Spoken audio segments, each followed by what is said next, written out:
স্বপ্ন ছিল যে আমি একজন পাইলট হব, কিন্তু আপনাদের ভালোবাসায় আর দোয়ায় আমি পাইলট হবার পাশাপাশি একটা এয়ারলাইনের মালিক হয়ে গেছি। বাবলু, আমি কিন্তু কিছু বুঝতে পারছি না, একটা খারাপ লোক, চোর, ছিনতাইকারী, ডাকাত কিভাবে পাইলট হতে পারে বলো তো? আমার মনে হচ্ছে এর মধ্যে গভীর কোনো রহস্য লুকিয়ে আছে। জনের এই কাহিনীর মধ্যে অবশ্যই কোনো একটা গন্ডগোল আছে। আমি চোর থেকে একজন পাইলট হয়েছি, আর এর পেছনে ইন্সপেক্টর চিংরামের অনেক অবদান আছে। সে সব সময় আমাকে বোঝাতো যে জন, লেখাপড়া করে জীবনে ভালো কোনো কাজ করো। স্যার আমাকে ছোট বাচ্চাদের মতো মনে করে, ছোট ভাইয়ের মতো মনে করে, সবসময় বুঝাতো চিংরাম স্যার একজন মহান মহান মানুষ। আর তার জন্যই আজকে এখানে আমি একজন পাইলট হিসেবে দাঁড়িয়ে আছি। এত বড় একটা এয়ারলাইনের মালিক হতে পেরেছি আমি আপনাকে স্যালুট জানাই চিংরাম স্যার। থ্যাংক ইউ জন। এবার আমি চিংগাম স্যারকে অনুরোধ করছি তিনি যেন নারকেলে ভেঙে আমার জন এয়ারলাইন উদ্বোধন করেন, আর তারপর সবাই একটু পেছনে চলে যান প্লিজ।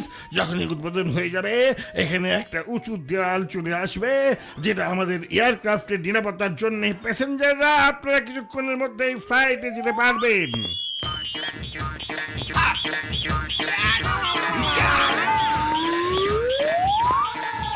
অনেক অনেক শুভকামনা জন, আমার ছোট ভাই।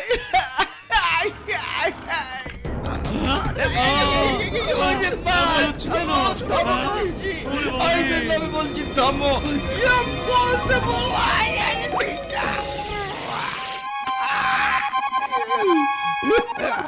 আমার ফুরফুরি শহরের প্রিয় ভাইয়েরা ও বোনরা, আমার প্লেনে আমি আপনাদের সবাইকে স্বাগত জানাচ্ছি।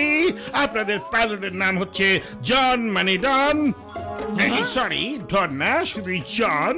আমার খালা হেড ক্রু, আর তার সাথে থেকে 1 নাম্বার আর 2 নাম্বার আপনাদের দেখাশোনা করবে, বুঝেছেন? জন, এই প্লেন আবার চুরি করে আনিনি তো? এমন না হয় আবার যে আমাদের সবাইকে উপরেই পুলিশ আটকে দিল।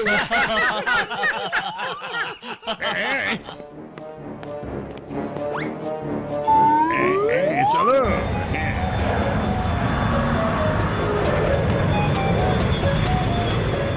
প্যাসেঞ্জারদের অনুরোধ করছি যে তারা যেন সিট বেল্ট বেঁধে নেয়। আমরা এক্ষুনি টেক আপ করতে যাচ্ছি।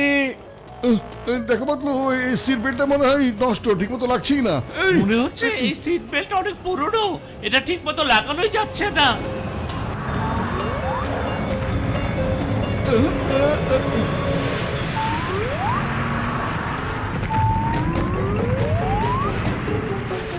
মেহের পৃষ্ঠ চালিয়ে দাও।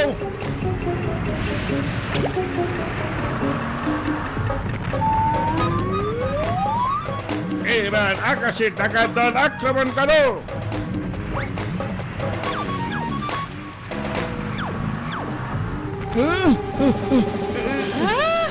ডাকাত পড়েছে ক্যাপ্টেন, ডাকাত পড়েছে।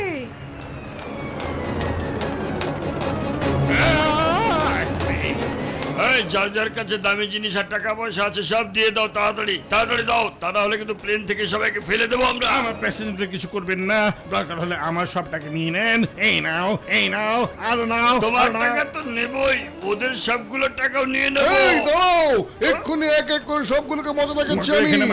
প্লিজ, ওরা যদি গুলি করে দেয় তাহলে এয়ারক্রাফট ড্যামেজ হয়ে নিচে পড়ে যাবে।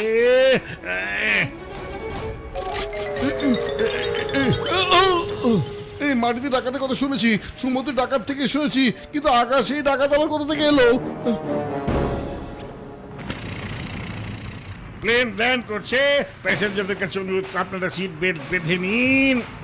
সিট বেল্ট আমরা কখন খুললাম যে বেঁধে নেবো? এটা যদি খুলতেই পারতাম তাহলে কি একটা ডাকাত বেশ ভিতে পারতো? হ্যাঁ,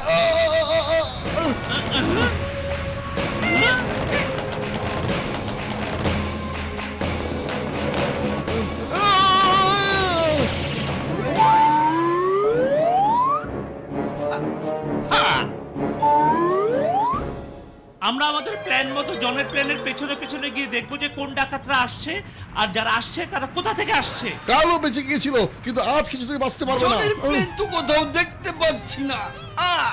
ওরে মা, ওর প্লেন তো কামালপুরে ল্যান্ড করে ফেলেছে, আর আজকেও আকাশে ডাকাতরা ওকে ডাকাতি করেছে।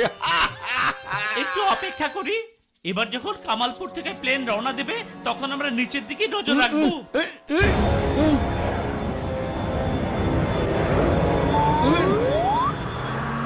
আরে আরে তুমি তো ভুল বলেছিলে বাতলু, জনের কাহিনীতে একটা রহস্য লুকিয়ে নেই, বরং কাহিনীতে পুরো রহস্য পত্রিকায় লুকিয়ে আছে।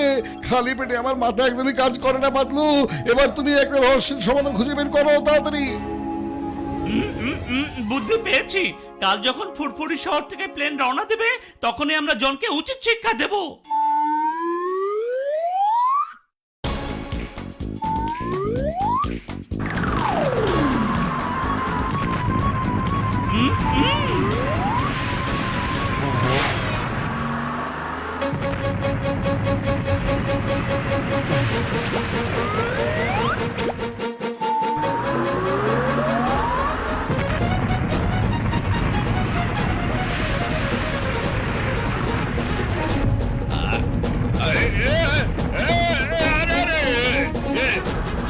আরে এটা আবার কি হচ্ছে? পালায় বের।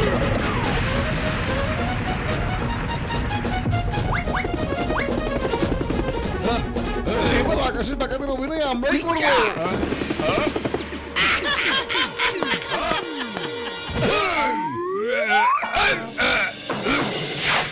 আরে প্রতিদিন যদি তুমি প্লেনে ডাকাতি করো তাহলে তোমার প্লেনে লোকে চড়া বন্ধ করে দেবে।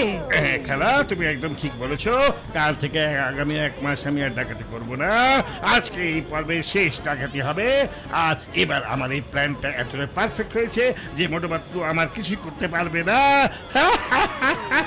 এইটা তোমার প্ল্যান না, এইটা আমার প্ল্যান। আচ্ছা খালা, তুমি মার না দিয়ে কোনো কথা বলতে পারবে নাকি? হ্যাঁ, এই সিনে বদলাও, আকাশে মেঘের দেশে চালিয়ে দাও।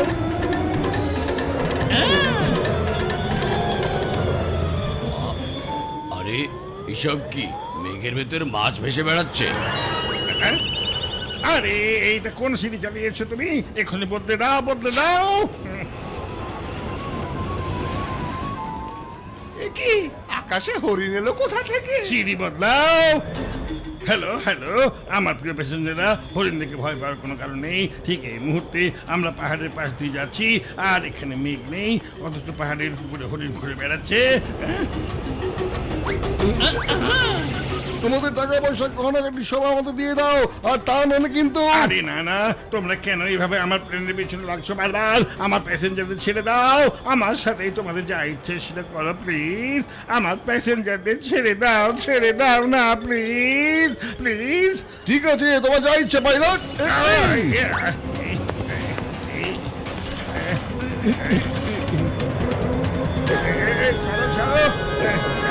আমাকে ছেড়ে দাও। এভাবে আমাদের মারছো কেন? না না, মেরো না, মেরো না, আর তুমি মারতে পারো না আমাকে, মেরো না আমাকে যাতে প্লিজ। সবাই ভাবে যে আমরা অভিনয় করছি না, কেউ যেন তোমাকে সন্দেহ করতে না পারে তাই। কেন আমাকে এত মারছো তোমরা? এতটা বাস্তব অভিনয়ের কি দরকার আছে তোমাদের? ওরে বাবারে, বাস্তব অভিনয় ছেড়ে দাও। আরে কেউ যেন সন্দেহ না করে যে আমরা তোমারই লোকজন, বুঝছো? আরে বাবা, আমাকে যদি তোমরা এভাবে মারতে থাকো তাহলে তো আমি এক আরো লোক হবার মতো অবস্থায় থাকবোই না।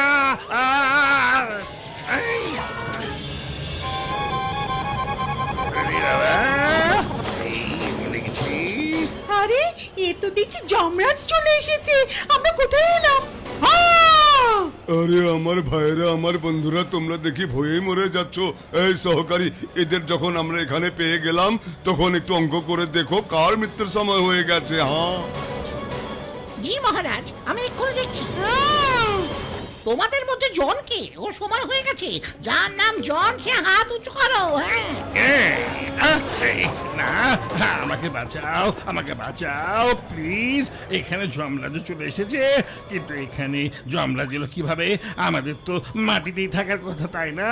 তাহলে এরা কি এখানে কিভাবে এলো? আরে জন, তুমি আমার সাথে চলো। না,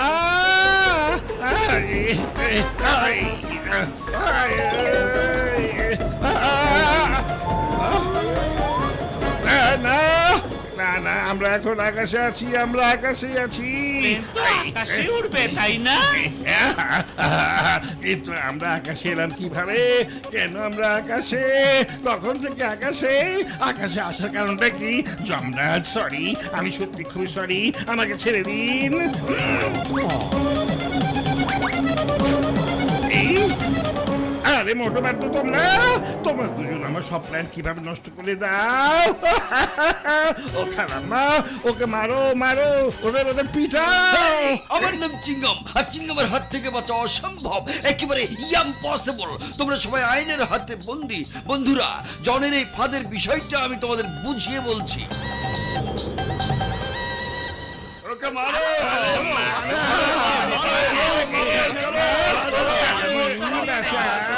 আমার সব প্ল্যান বরবাদ করে দিয়েছে।